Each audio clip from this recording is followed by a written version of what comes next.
বিসমিল্লাহির রহমানির রহিম। আসসালামু আলাইকুম। আজকের আয়োজনে থাকছে 10টি গুরুত্বপূর্ণ বাংলা প্রশ্ন। পুরো আয়োজনটি মন দিয়ে দেখতে থাকুন। কোন প্রবচনটি হতভাগ্য অর্থে ব্যবহৃত হয়েছে?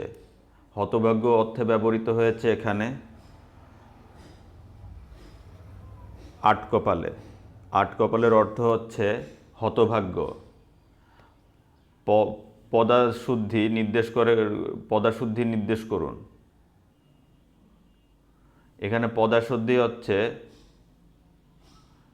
গ নাম্বার, প্রমুখ বিশিষ্ট ব্যক্তিগণ হচ্ছে পদাশুদ্ধি।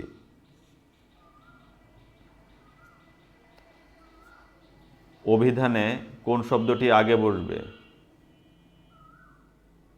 অভিধানে বসবে চাটি শব্দ।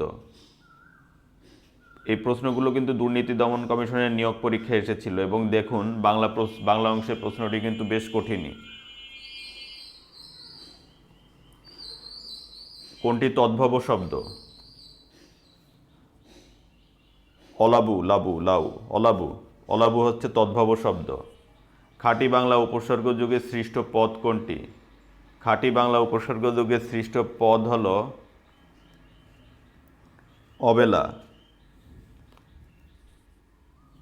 অধিকরণ কারকে পঞ্চমী বিভক্তির উদাহরণ কোনটি? বাড়ি থেকে নদী দেখা যায়।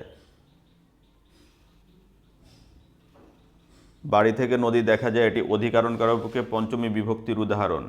কোন বানানটি শুদ্ধ? শুদ্ধ বানান হচ্ছে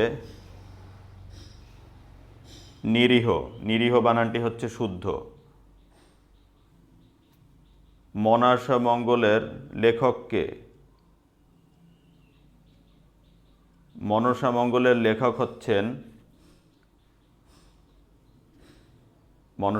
লেখক হচ্ছে এখানে দেখুন চারটি অপশনের মধ্য থেকে কানা হরিদত্ত হচ্ছে মনসা মঙ্গলের লেখক।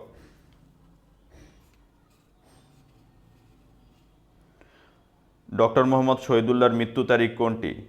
ডক্টর মোহাম্মদ শহীদুল্লাহর মৃত্যু তারিখ 1969 সালের 13 জুলাই ডক্টর মোহাম্মদ শহীদুল্লাহ মৃত্যুবরণ করেন। এটা মনে রাখার চেষ্টা করবেন, প্রশ্নটি কিন্তু আসে অনেকবারই।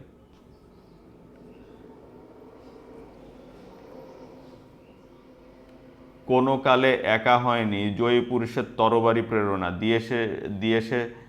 দিয়েছে শক্তি, দিয়েছে বিজয় লক্ষ্মী নারী। কোন রচনার জন্য কবিতাংশটি প্রযোজ্য? স্ত্রী শিক্ষা। ধন্যবাদ। আজকের ভিডিওটি এ পর্যন্তই। আমার ভিডিওগুলি ভালো লেগে থাকলে চ্যানেলটি সাবস্ক্রাইব করুন এবং নতুন নতুন ভিডিওর আপডেট পেতে পাশে থাকা বেল আইকনটি প্রেস করুন। সবাই ভালো থাকবেন। আল্লাহ হাফেজ। আসসালামু আলাইকুম।